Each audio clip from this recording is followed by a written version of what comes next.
இது மகிமை நேரம்.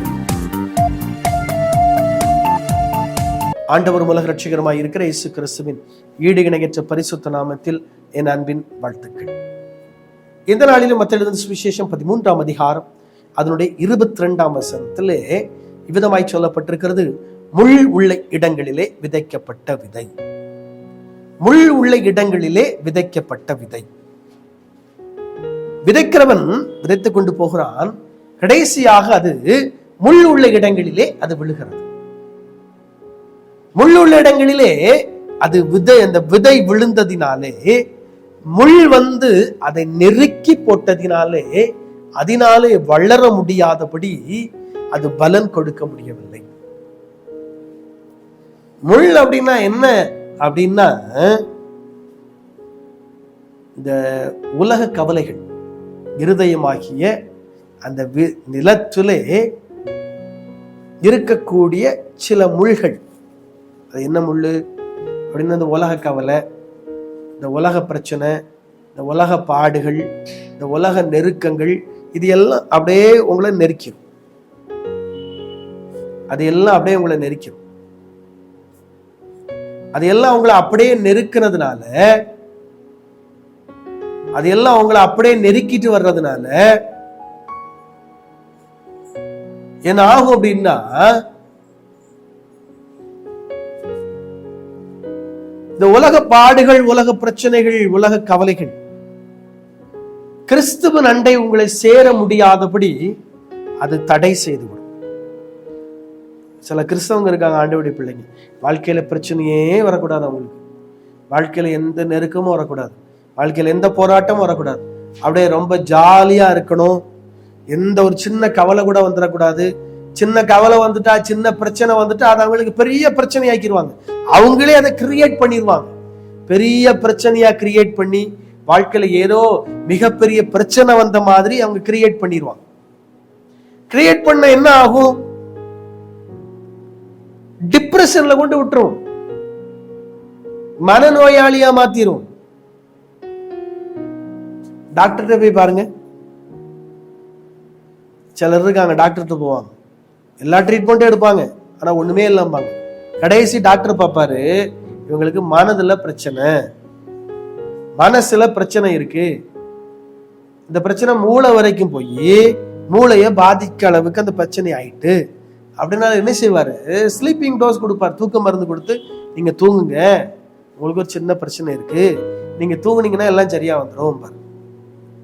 இந்த கவலைகள் வரும்போது என்ன ஆகும்னா, தூக்கம் போயிரும். தூக்கம் போயிரும். தூக்கம் போறதுனால வாழ்க்கையில பிரச்சனை வந்துடும்.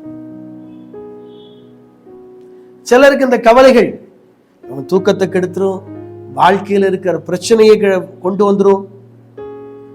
அது மட்டும் இல்ல, தூக்கம் இல்லாததுனால என்ன ஆகும் அப்படின்னா, யோசித்துக்கிட்டே இருப்பான். யோசிக்க யோசிக்க பிரச்சனை மேலுக்கு மேல் வர்ற மாதிரி திங்கிங் ஆகிட்டே இருக்கும். இதுதான் முள்ளுள்ள இடங்களிலே விதைக்கப்பட்டது. முள்ளுள்ள இடங்களிலே விதைக்கப்பட்ட விதை. தீர்க்கதரிசியா இருக்கிற யோனா, கர்த்தர் கூப்பிட்டு சொல்றேப்பா, நினிவேக்கு போ, நினிவேக்கு போ. ஆனா யோனா நேர என்ன செய்யறாரு? தர்சீசு கப்பல் ஏறிடுறார். தர்சீசு கப்பல் ஏறிடுறார். கப்பல் கடல்ல போயிட்டு இருக்குது. இவர் அடி தட்டுல போய் படுத்துக்கிட்டார். இவர் போக வேண்டியது நினிவேக்கு, தர்சீசுக்கு இல்ல. கடல் கொந்தளிக்கிறது, கப்பல் மூழ்கத்தக்க அளவிற்கு பெரிய கொந்தளிப்பு. சீட்டு போட்டு பாக்குறாங்க, எப்பா இங்க உள்ள எவன் பாருக்கான் அப்படி. உடனே சீட்டு போட்டு பார்த்தா யோனா பேர்ல சீட்டு விழுது. கூப்பிட்டு கேக்குறாங்க, எப்பா நீ யாருப்பா? நான் தேவன் பக்தியில, தேவன் மேல பக்தி உள்ள ஒருவன், பயபக்தி உள்ள ஒருவன். என்னாலதான் இந்த பிரச்சனை. அவர் என்ன நினிவேக்கு போய் சொன்னாரு, நான் தர்சீசுக்கு போயிட்டு இருக்கேன். என்னாலதான் உங்களுக்கு எல்லாத்துக்கும் இந்த பிரச்சனை. என்ன கடல்ல தூக்கி போடுங்க, பிரச்சனை எல்லாம் சால்வ் ஆயிரும். கடைசி உன்னை கடல்ல தூக்கி போடுறாங்க, பிரச்சனை சால்வ், பிரச்சனை முடிஞ்சது. இன்னைக்கு சிலருடைய வாழ்க்கையில் என்ன தெரியுமா? அவங்களால, ஒரு குறிப்பிட்ட நபரால அந்த குடும்பத்திற்கு வர வேண்டிய ஆசீர்வாதம் வராமல் தடை. சாபம் வருகிறது. ஏன்னா ஒரு குறிப்பிட்ட நபர், ஏன்னா அந்த நபர் தேவனிடத்திலிருந்து எப்பவும் ஆசீர்வாதத்தையே பெற்றுக்கொள்ளக்கூடிய விரும்பக்கூடிய ஒருவர். எப்போதும் அந்த நபருக்கு ஆசீர்வாதம் வந்துகிட்டே இருக்கு ஆண்டவர்கிட்ட இருந்து.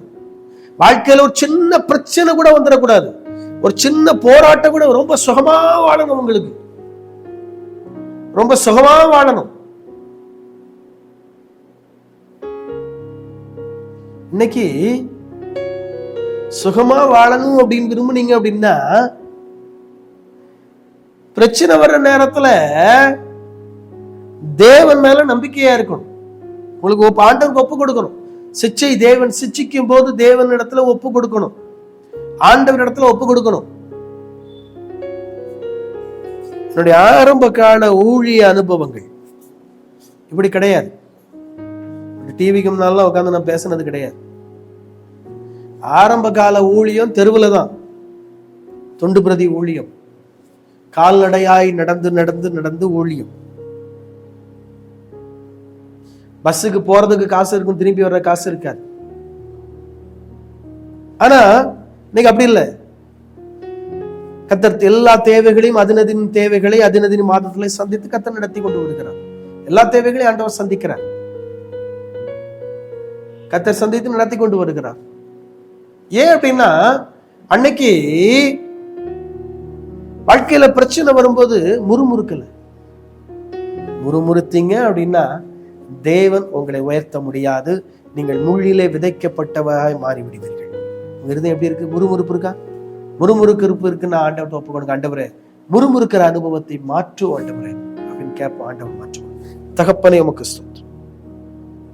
உடைய வல்லமையான கரம் வைக்கப்படுவதாக வாழ்க்கையில் முறுமுறுக்கிற அனுபவங்கள், முறுமுறுக்கிற தன்மைகளை கர்த்தர் மாற்றி போட முடியாது. ஜெபிக்கும் பெரிய காரியம் இயேசு கிறிஸ்து நாமத்தில் ஜெபிக்கிறேன் பிதாவே, ஆமென்.